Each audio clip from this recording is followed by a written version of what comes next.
नमस्कार दोस्तों, मैं हूं अनुराग। और दोस्तों आज हम लोग बात करने वाले हैं गुजरात के एक प्रसिद्ध 12 ज्योतिर्लिंगों में से सोमनाथ मंदिर के बारे में, जो कि कई बार विवादों में घिरा हुआ रहता है। सबसे पहले हम जान लेते हैं इसके बारे में कि ये कितना ज्यादा पुराना है और इसका वर्णन हमारे वेदों पुराणों में भी किया गया है। आपको बता दें कि इसका वर्णन हमारे ऋग्वेद में भी किया गया है और ऐसी कई प्राचीन चीजें हैं जहाँ से इसके पाए जाने का स्रोत मिलता है। दोस्तों कई बार ये मंदिर विवादों में रही है और अगर हम लोग थोड़ा पीछे 17वीं 18वीं शताब्दी में जाते हैं तो इसको कई बार तोड़ा गया है और इसका पुनर्निर्माण भी करवाया गया है। इसमें हमारे कुछ राजनेता भी थे जो कि इस मंदिर का पुनर्निर्माण नहीं चाहते थे, लेकिन कुछ लोगों की मदद से इसका पुनर्निर्माण करवाया गया।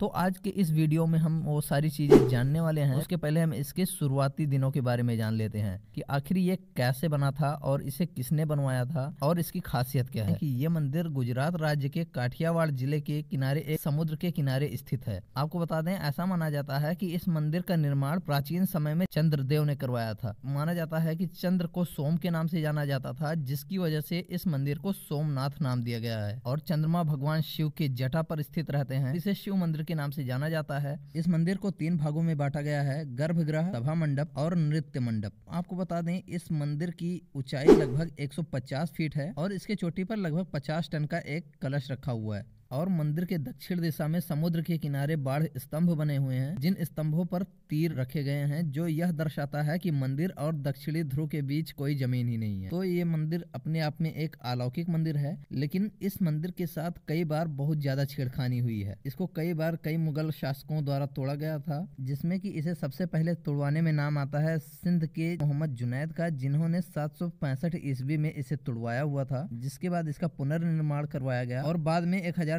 ईस्वी में महमूद गजनवी ने इस पे दोबारा हमला किया और यहाँ से बहुत सारे सामान लूटे और इसको नष्ट कर दिया। कुछ दिनों बाद इसका फिर से पुनर्निर्माण करवाया गया और अंत में औरंगजेब ने इस पर 2 बार हमला किया। उसने यहाँ पर पहली बार 1665 ईस्वी में हमला किया और उसके बाद 1705 ईस्वी में हमला किया और यहाँ से ज्यादातर चीजें लूट के ले गया। हालांकि इसके बाद भी इसका पुनर्निर्माण होता रहा है और कुछ दिनों तक सब कुछ सही चलने के बाद बारी आती है हमारे राजनेताओं की, जहां पर कांग्रेस के जाने माने नेता जवाहरलाल नेहरू इसके पुनर्निर्माण को लेके अपना मत पेश करते हैं कि इसका पुनर्निर्माण नहीं होना चाहिए। लेकिन महात्मा गांधी और डॉक्टर राजेंद्र प्रसाद इनके खिलाफ रहते हैं और इस मंदिर का पुनर्निर्माण करवाना चाहते हैं। हालांकि इसके पुनर्निर्माण में गुजरात के ही रहने वाले KM मुंशी का बहुत बड़ा हाथ है, जिन्होंने इस मंदिर का पुनर्निर्माण करवाने में अपना बहुत बड़ा योगदान दिया है और उन्हीं के कहने से इस मंदिर का पुनर्निर्माण संभव हुआ था। आपको बता दें कि जवाहरलाल नेहरू का कहना था कि दक्षिण के कुछ ऐसे मंदिर हैं जो कि देखने में खूबसूरत तो हैं, लेकिन मुझे वो नापसंद है और मैं उसका पुनर्निर्माण नहीं देख सकता हूँ। हालांकि इसके पीछे क्या कारण था, वो उनकी आपसी मानसिकता थी,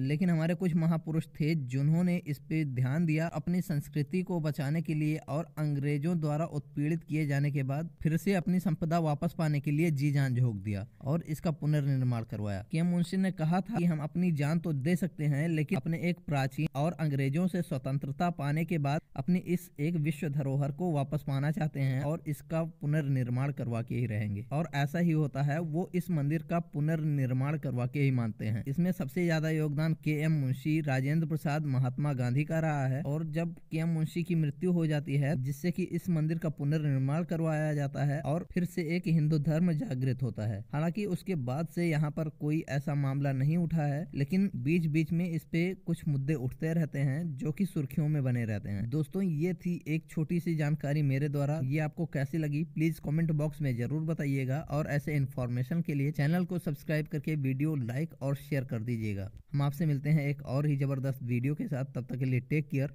बाय।